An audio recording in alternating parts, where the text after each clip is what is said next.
In this episode, I'm going to review melatonin, which is a widely available sleeping tablet used by people having sleeping trouble and people worried about jet lag issues on long-haul flights. And more importantly, I want to bring your attention to the fact that this drug is based on a hormone produced by your own body, melatonin.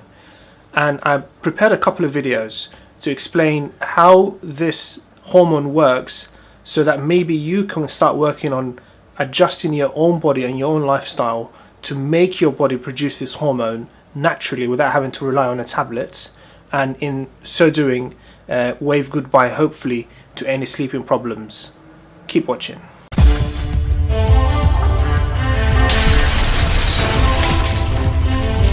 So, over the last 20 to 30 years, sleep deprivation and poor sleep has become very, very common. Most people don't really get the 8 hours of sleep that is recommended per day or for every night.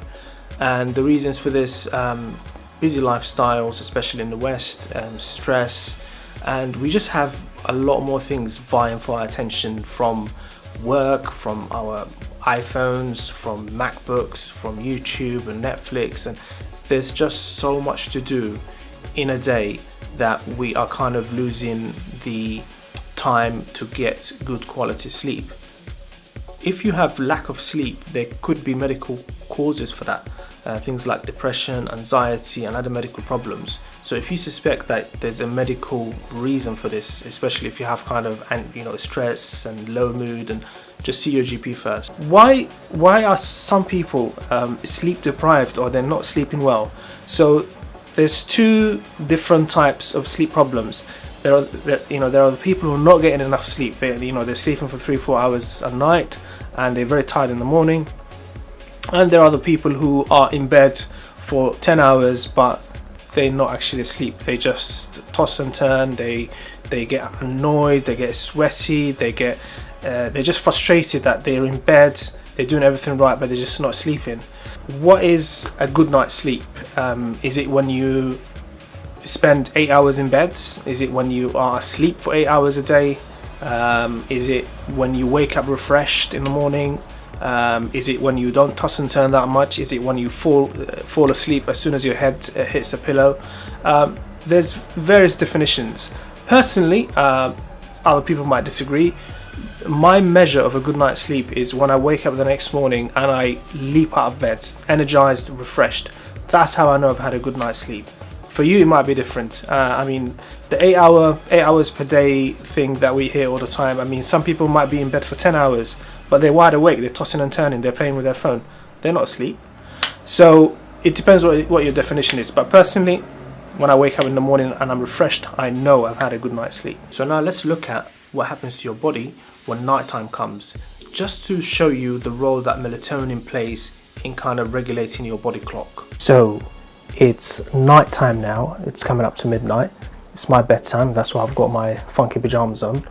And let's talk about a couple of interesting things that have been happening ever since the sun started to go down at about 7 o'clock earlier this evening. So as the sun was going down, the level of light has been reducing. The level of light reaching your eyes and the type of light reaching your eyes has been changing. That was sending messages to the brain, telling it, hey brain, it's night time, can you put this person to sleep? And the brain in response has been slowly releasing some melatonin into your system. So now it's the following morning. I've just opened my curtains and that lets in the daylight to come into the room. The light hitting the back of my eye increases. That sends messages to the brain to tell it to wake this person up, and the brain reduces the level of melatonin that it releases, and it increases your body's alertness. It kind of increases the blood pressure and generally just gets your body ready to get out of bed. So that's why it's always a good idea in the morning. First thing you do is just open the curtains, let as much daylight in as possible. So ideally this is what should be happening. The level of melatonin in your body should be kind of rising as you get into the evening and then night to put you to sleep, and then when you wake up in the morning, the level of melatonin should be reducing so that you become more alert and you can go to work or go to school or to college and so on. You know, that's how your body clock should be naturally being regulated if everything is going good.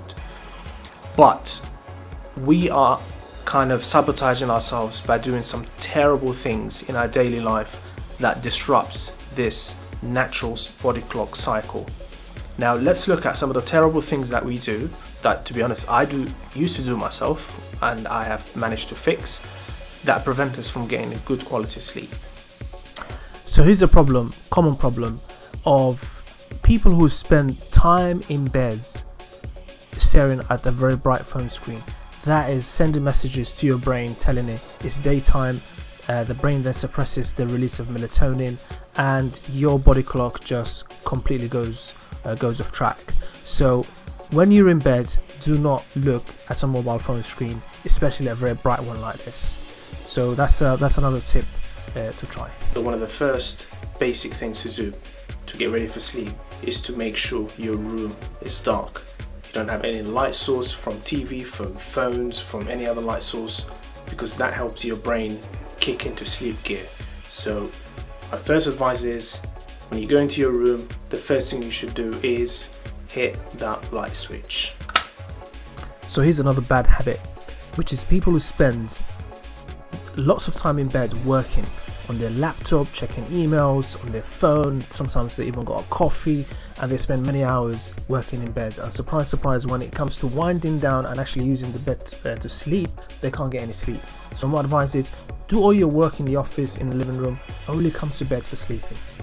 So in summary, melatonin is generally a safe drug, effective, but with a few tweaks to your lifestyle, as we explained in the video, there's no reason why you can't adjust your own body to produce this naturally. And for me, natural is always better than taking a tablet. So I would always advise people to try that first, rather than just running and getting a tablet to fix the problem. Anyway, that's the end of the video. I hope you enjoyed it. Subscribe, check out my other video and my playlist, and any questions and comments, I'll be happy to answer them. Bye.